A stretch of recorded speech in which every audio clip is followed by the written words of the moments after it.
مرنے سے پہلے پہلے توبہ کرنی چاہیے. روزانہ ہم مرتے ہیں نا. صحیح بخاری میں حدیث ہے نا، نبی علیہ السلام رات کو سوتے ہوئے کیا دعا مانگتے تھے؟ اللہم باسمک اموت و احیا، میں تیرے نام پر مرتا اور جیتا ہوں، یعنی سوتا اور جاگتا ہوں. کیونکہ صحیح بخاری میں حدیث ہے موت جو ہے وہ نیند کی بہن ہے.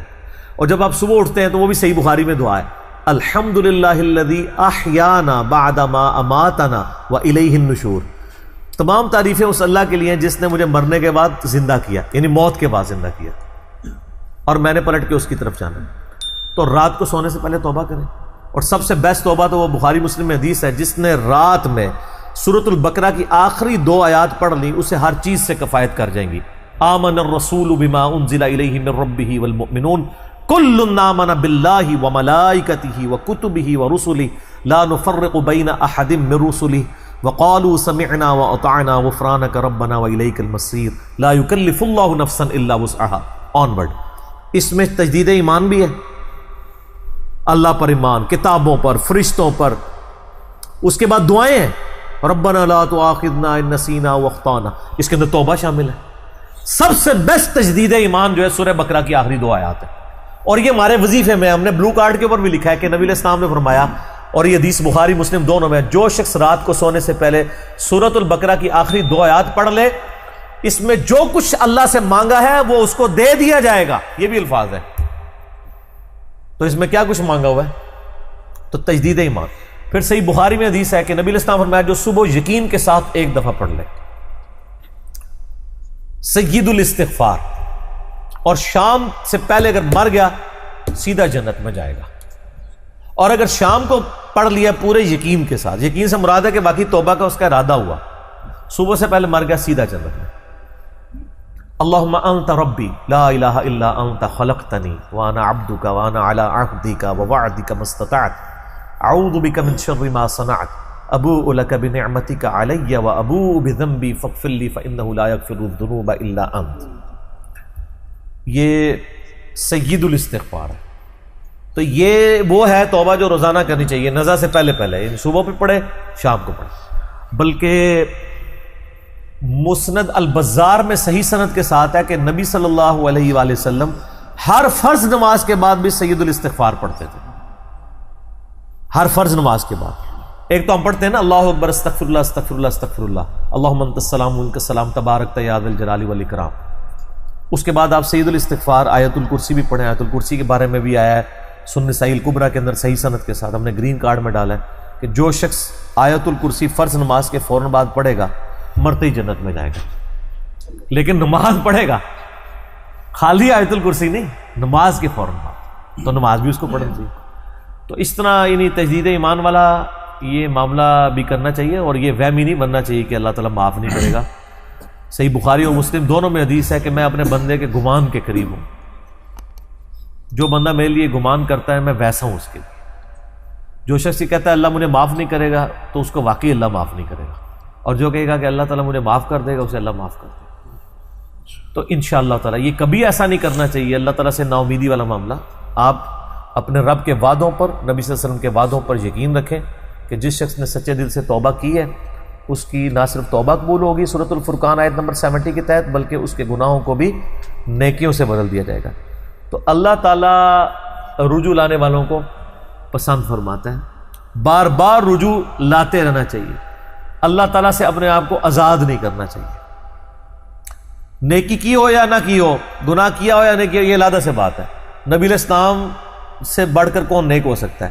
صحیح بخاری میں حدیث ہے کہ میں بھی روزانہ 70 سے زیادہ دفعہ اپنے رب کی طرف استغفار لے کے آتا ہوں. استغفر اللہ و اتوب الیہ، نبی علیہ السلام. اور یہ 70 کا عدد آپ نے کثرت کے لیے بولا ہے. عربی میں 70 کا مطلب 70 ڈیجٹ نہیں ہوتا.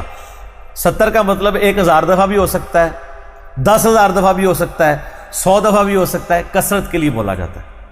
تو استغفار تو بندے کی ضرورت ہے، یہ اللہ سے ایک نیکی ہے. اور ہر چیز کے ساتھ استغفار اٹیچ ہے. آپ دیکھیں کہ محفل سے اٹھنے کی جو دعا ہے اس میں استغفار ہے، سبحانک اللہم و بحمدک اشہد ان لا الہ الا انت استغفرک و اتوب الیک. سنن نسائی میں حدیث ہے. پھر سنن نسائی الکبریٰ میں حدیث ہے کہ نبی علیہ السلام وضو کے بعد بھی یہ دعا پڑھتے تھے، سبحانک اللہم و بحمدک اشہد ان لا الہ الا انت استغفرک و اتوب الیک. اور فرمایا یہ پڑھ لو تو یہ اللہ تعالیٰ قیامت کے دن تک کے لیے اس کو سنبھال کے رکھ دے گا، تمہیں اس کے عوض نیکیاں ملیں گی. ٹھیک ہے نا؟ تو رجوع اللہ، استغفار، ہر وقت اللہ کی طرف رجوع لاتے رہنا چاہیے. اور سب سے بیسٹ یہ ہے کہ نماز کے تشہد کی آخری جو دعائیں والا پورشن ہے نا، اس میں استغفار مانگیں، کیونکہ صحیح بخاری میں حدیث ہے جب درود شریف تشہد میں پڑھ چکو اس کے بعد جو چاہو اپنے رب سے مانگو. سجدوں میں بھی مانگیں، صحیح مسلم میں حدیث ہے سجدے میں انسان اپنے رب کے سب سے زیادہ قریب ہوتا ہے. تم خوب رب سے دعائیں مانگا کرو. اور نبی علیہ السلام نے دعا بھی سکھا دی ہے، بخاری اور مسلم دونوں میں ہے کہ نبی علیہ السلام رکوع اور سجدے میں پڑھتے تھے سبحانک اللہم و بحمدک اللہم اغفر لی. یہ ہمارے وہ اذکار میں لکھا نا، سبحانک اللہم و بحمدک اللہم اغفر لی، تو اس میں دعا ہی ہے نا. پھر دو سجدوں کے درمیان میں رب اغفر لی رب اغفر لی ہے. سر استغفار تو ہر جگہ ہی چل رہا ہوتا ہے. تو اللہ کی طرف رجوع لائے اور اللہ سے امید رکھیں. دنیا میں کسی نے توبہ کر لی تو موجہ ہی موجہ، یہ آخرت کے لیے معاملہ ہے. تو شرک، یار آپ نے کیا شرک کیا ہوگا جو صحابہ کرام نے قبول ایمان سے پہلے کیا؟ سر صحیح مسلم میں حدیث ہے 321 نمبر، میں نے کربلا والے ریسرچ پیپر میں ڈالی، بڑی لمبی حدیث ہے. عمر بن عاص رضی اللہ تعالیٰ عنہ کہتے ہیں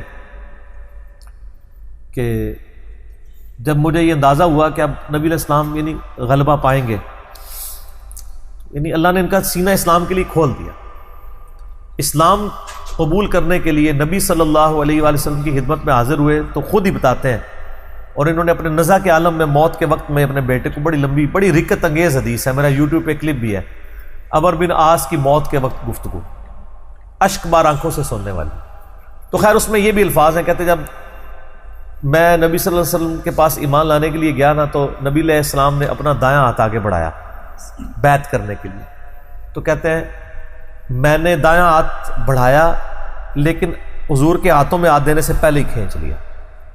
میں نے کہا یا رسول اللہ پہلے مجھے گارنٹی دیں کہ میں نے جو کچھ اسلام کے خلاف سازشیں کی ہیں پچھلے 19 سال میں، اسلام کے آنے کے بعد 19 سال تک اسلام کے خلاف یہ اور خالد ابن ولید یہ دونوں کٹھے مسلمان ہوئے تھے ایک ہی دن ایک ہی وقت میں 19 سال. پھر اسلام کی حالت میں انہیں 19 سال نہیں ملے ہیں حضرت خالد ابن ولید کو، کفر میں ملے ہیں، اسلام میں تھوڑا وقت ملا.